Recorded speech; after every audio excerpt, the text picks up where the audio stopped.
भाई डेली लाईफमध्ये आपण इतके कामं करतो ना, पण त्याला इंग्रजीमध्ये काय म्हणतात हे कोणाला माहित नसतं. उदाहरणार्थ खाजवण्याला काय म्हणतात कोणाला माहिती का? असं हे मारतो ना, पण टिचकी मारतो त्याला काय म्हणतात माहिती का?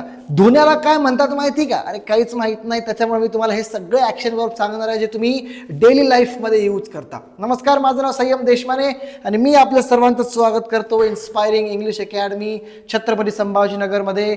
The best online, the best offline academy in Sambhajinagar. जर तुम्हाला ऑनलाईन क्लासेस जॉईन करायचे असेल, basic to advance A to Z सुरूपासून शेवटपर्यंत इंग्लिश बोलायचं असेल ना भाई, तर तुम्ही दिलेल्या नंबरवर आम्हाला संपर्क करा.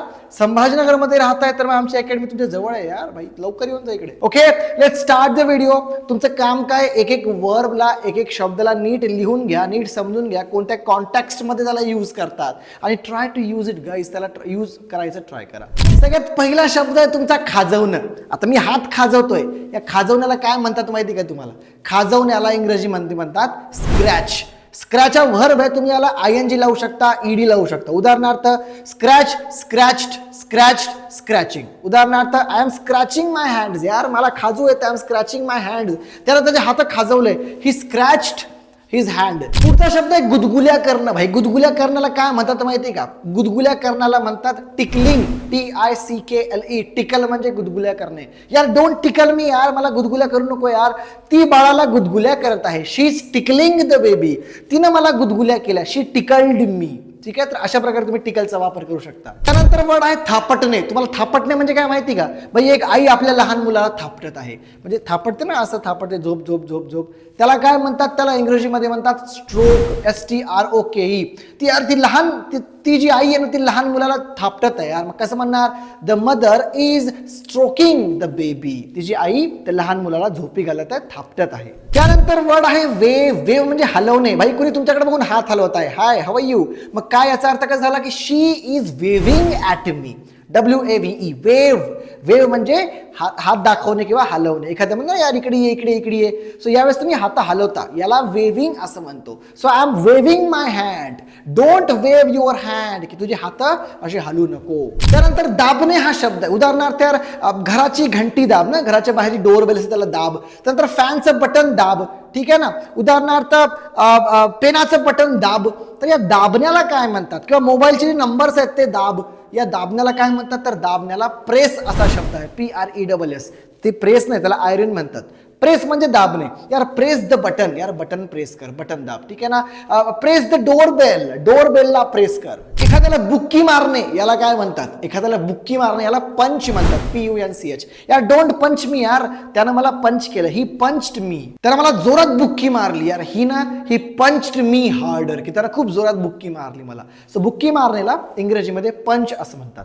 जर तुम्ही कॅरम खेळला असेल ना, कॅरम खेळताना तुम्ही काय करता? तर असं टिचकी मारताय ना, एखाद्या गोष्टीला टिचकी मारणे. टिचकी मारण्याला काय म्हणतात? तर टिचकी मारण्याला फ्लिक म्हणतात. यार फ्लिक द स्ट्रायकर. ही कॅरमचा जो स्ट्रायकर असतो त्याला फ्लिक कर. ठीक आहे. एखाद्या कॅरमचे गोटे असतात त्याला आपण फ्लिक करतो. ठीक आहे. तर ही फ्लिक्ड द स्ट्रायकर, की त्यांना कॅरमच्या त्या स्ट्रायकरला फ्लिक केलं. फ्लिक म्हणजे टिचकी मारणे. त्यानंतर वर्ड आहे चुरगाळणे. चुरगाळण्याला काय म्हणतात? चुरगाळण्याला म्हणतात क्रश.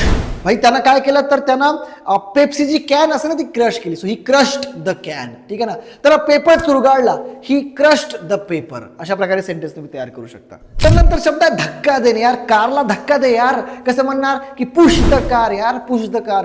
दरवाजाला धक्का दे. यार दरवाजाला ढकल. यार कसं म्हणणार? Push the door. त्यानंतर शब्द आहे चुरगाळणे. तुम्ही कपडे चुरगाळता ना, तुमची आई कपडे चुरगाळत असेल की बाई कपडे धुतले, त्याला चुरगाळते. त्याला काय म्हणतात? त्याला व्रिंग म्हणतात, WRING. My mother is wringing the cloth. माझी आई कपड्यांना चुरगाळत आहे. अजून म्हणतो ना की यार चुरगाळू नको, यार चुरगाळू नको, खराब होईल. So don't wring. त्यानंतर आहे पिळणे. पिळणे. तुम्ही लिंबू पिळता सगळेजण, ठीक आहे. पिळणे. सो एखादी गोष्ट पिळणे, या पिळण्याला काय म्हणतो? या पिळण्याला स्क्वीज म्हणतात. भाई एखाद्या आता लेमन आहे, त्या लेमनमध्ये रस असतो, त्या रसला काढण्याला तुम्ही काय त्याला पिळता. मग या पिळण्याला स्क्वीजिंग म्हणतात. उदाहरणार्थ यार he is squeezing the lemon. यार भाजीमध्ये लिंबू टाक. मग कसं म्हणणार? Squeeze the lemon. In the vegetable. अशा प्रकारे स्क्विजचा वापर करा. सो आय होप तुम्हाला ही व्होकॅब्युलरी समजली असेल. तुम्ही डेली लाईफमध्ये तुमची ही व्होकॅब्युलरी तयार करता. फक्त गोष्ट काय तर तुम्हाला वापरायची आहे. मी जसे सेंटेन्स तुम्हाला करून दाखवले, प्रत्येक याच्यावरून मला एक एक सेंटेन्स कमेंट बॉक्समध्ये सांगा. तुम्हाला व्हिडिओ कसा वाटला हे सांगा. आणि जर का ऑनलाईन बॅच सुरू करायची असेल, तुम्हाला ऑनलाईन बेसिक टू ॲडव्हान्स शिकायचं असेल, प्लस रेकॉर्डेड लेक्चर सुद्धा अवेलेबल आहेत, प्लस आम्ही तुम्हाला बुक सुद्धा प्रोव्हाइड करू. हे सगळं तुम्हाला तेही एकदम मिनिमम चार्जमध्ये. तर basic to advance online classes join करायचे असतील तर दिलेल्या नंबरवर आम्हाला संपर्क करा. संभाजीनगरमध्ये राहताय तर आम्हाला मेसेज करा. आम्ही तुम्हाला आमच्या ऑफलाईन अकॅडमीचा ॲड्रेस पाठवू आणि तुम्ही ऑफलाईन सुद्धा जॉईन करू शकता. Thank you so much for watching. व्हिडिओला लाईक करा, शेअर करा तुमच्या मित्रांना आणि जास्तीत जास्त शब्दांना वापरायचा प्रयत्न करा. कारण वापरल्याशिवाय तुम्ही हे वाक्य किंवा हे जे वर्ड्स आहेत ते यूज करू शकणार नाही. हे तुम्ही बोलू शकणार नाही, टू बी ऑनेस्ट. ठीक आहे. Thank you so much. पुन्हा भेटूया नेक्स्ट व्हिडिओमध्ये. तोपर्यंत गुड बाय.